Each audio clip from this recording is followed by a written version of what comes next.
Hi everyone, I'm Asma Mushtaq from the W Vibes, and in today's lecture we are going to study about very important concept of the linear algebra that is related to the principal component analysis. These are the mean and covariance. Alright, so assuming that you are having n number of college students whose weight and height is given as a two-dimensional data, or it belongs to R2. Alright, we represent this data as the observation vector. So let me call it x1, this is x2, this is x3, and this is xn. So we are having the information of weight and height of any number of students. Alright, so if you plot this particular data, then assuming that we are having weight in kgs, that is equal to 49, and height in centimeters, like 120 centimeter, then 50, and here you can have 130 centimeters, then weight can be 55 kgs, and while the height can be 134 centimeters. All right, so here capital N is equal to 3, while the number of observation vectors, which is equal to x1, x2 and x3. If you plot these values on a 2D graph, obviously what will happen, assuming that this is my x-axis, so here we are having 20, 40 and then 60. So on the y-axis you will be having the distribution something like 60, then 120 and then 180. So the first point or the plot of the first vector can be shown like 49 will be somewhere over here corresponding to 120. So this is first point. Similarly, if you plot the second point, you can have 50 along the x-axis while 130 along the y-axis. So this will be the plot of the second point or second vector. Similarly, for the third vector, you can see it's somewhere over here. Okay, or if you are having n number of students, then the information can be plotted as a scattered plot. Okay, obviously weight and height of every person is always a positive number, so something like that you can represent on the graph. All right, now to prepare for the principal component analysis, let's assume that these observation vectors, now if I represent them as the observation vectors, and let me call it x1, x2 up to so on xn, are having the dimensions p cross n, where p is the number of rows while n is the number of columns. In this case, or in this particular case, p is equal to 2 because we are given only two-dimensional information. Fine.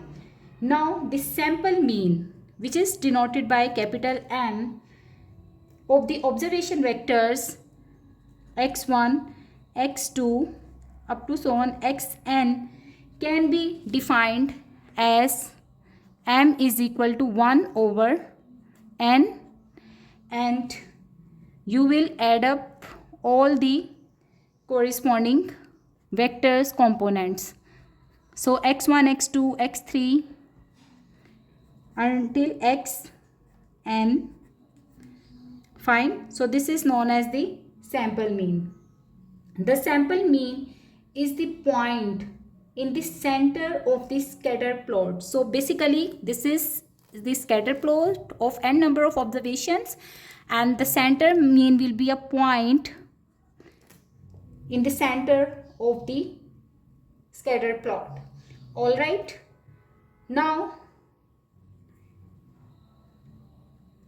if we find the difference of every observation with the center mean, so I mean to say that if we are going to represent the difference of x of k with the center mean m, then a new vector is defined which can be represented by xk of hat.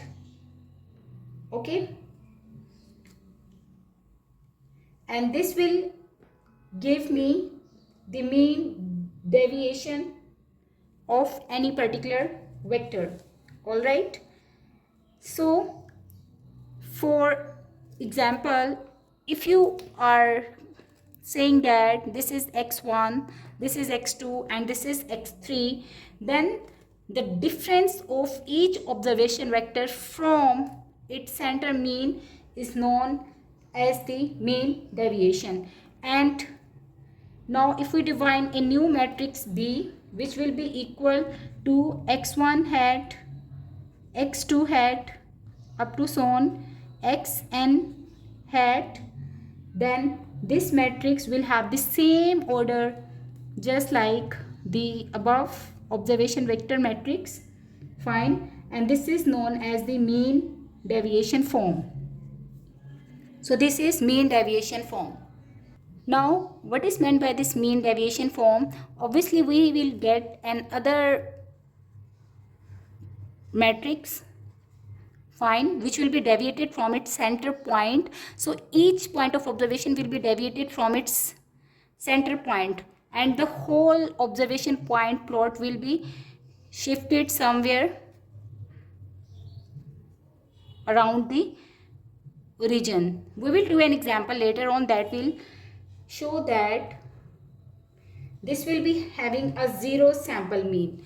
So this mean deviation form vectors will have the zero sample mean. So let's do an example, but before that there is another term which is known as the covariance matrix, which is denoted by S, and covariance matrix is defined as 1 over n minus 1 into B and B transpose, and the order of the covariance matrix will always be equal to P cross P. Fine, the covariance matrix is actually positive semi-definite matrix. So let's start with an example where the observation vector x1 is equal to 1 to 1. The second observation vector x2 is equal to 4, 2 and 13. Third observation vector x3 is equal to 7, 8, 1. While the last one x4 is equal to 8, 4 and 5. And what we are supposed to do, we have to calculate the sample mean, which is equal to m. So m is equal to what? And then later on we have to find the covariance matrix, which is equal to S. So m and S are unknown in this particular example. In order to find the sample mean m, what we will do, as we know that the sample mean m is equal to 1 over n into x1 plus x2 plus x3 plus x4. So we will add up all the corresponding components of these vectors, while n is equal to 4 in this case. So we will have 1 over 4 in place of 1 over n, while we will have 1 plus, then 4, then plus 7, then plus 8. Similarly, the second components will be added together, while 1 plus 13 plus 1 plus 5, and the final answer is 1 over 4. Okay, while here you will have 20, 16 and then 20. So the resultant is equal to 5, 4 and then again 5 after performing the division by 4.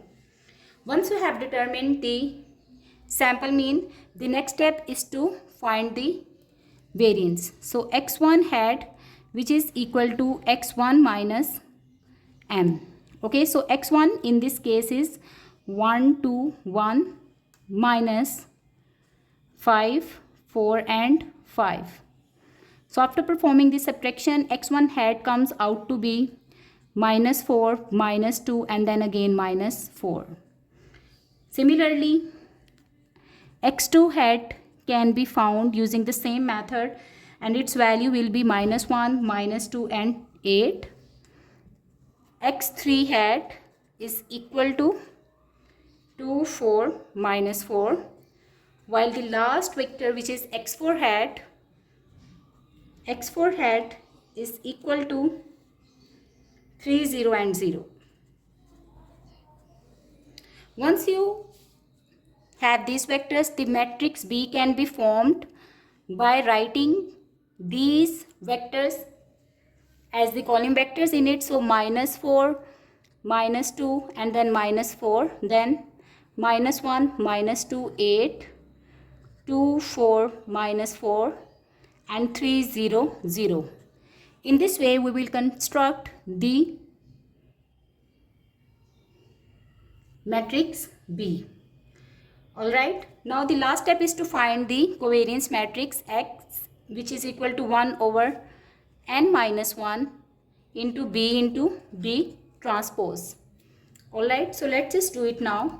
As we know that n is equal to 4, so S will become 1 over 3 into B, which is minus 4, minus 1, 2 and 3, minus 2,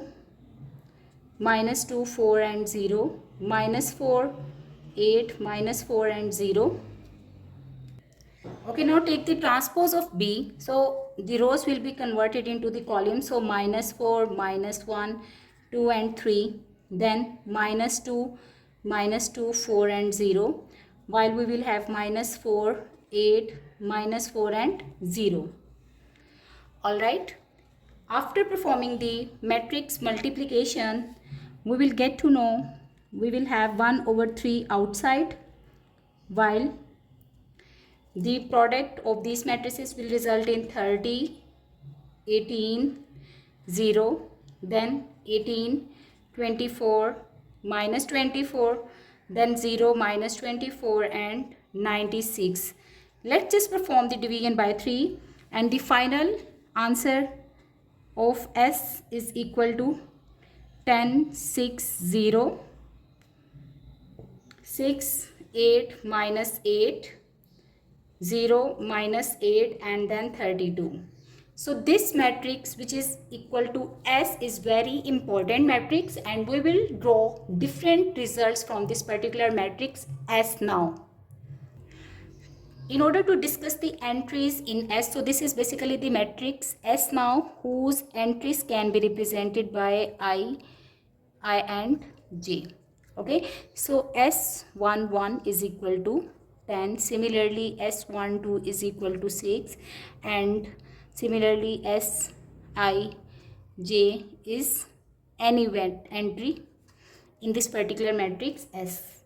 Now let X represents a vector that varies over the set of observation vectors and denote the coordinates of X by x1, x2 up to so on xp. Okay, then x1 for example is a scalar that varies over the set of the first coordinates of x1 up to so on xn. So if it is x1, just like in this case, this is x1. If I have assumed this is one of my observation vector whose entries are 10, 6 and 0. Okay, then the variance of x of j measures the spread of the values of x of j. So in this particular example, we can see that x1 is equal to 10. So this is basically the first entry of this matrix S. So what does it mean? It means that in the observation vector, this change in the first component of each vector is around 10, and the variance of x3, assuming that this is x3, okay, so x3 is equal to 32.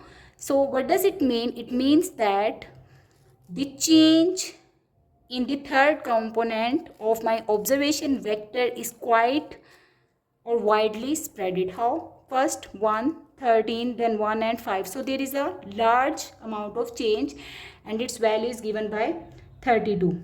The fact that 32 is more than 10 indicates that the set of the third entries in the response vector contains a wider spread of the values than the set of the first entries. Okay, so the values in the observation vectors or in the third component are actually changes largely as compared to the component values in place of the first position. All right, so the total variance of the data is the sum of the variances on the main diagonal of the S. So in general, the summation of the main diagonal entries, which is also known as the trace of S, is equal to 10 plus 8 plus 32, which is equal to 50 in this case, represents the total variance of the data. Okay. Now for the off diagonal entries, what does it mean? That so observe that the covariance between x1 and x3 is equal to 0. So basically we are talking about, this is actually the covariance matrix and its entry can be represented as x13. Since x13 is equal to 0, so this implies that the covariance between the first component and the third component is equal to 0. So x1 and x3 are uncorrelated. So this is what you actually conclude from that. So whenever the covariance is equal to 0, those particular components are actually uncorrelated. Fine. So this is all about the covariance and the mean of the observation data. In the next lecture, I will explain what is meant by the principal component analysis and how we can actually apply it in the image processing. Thank you for watching.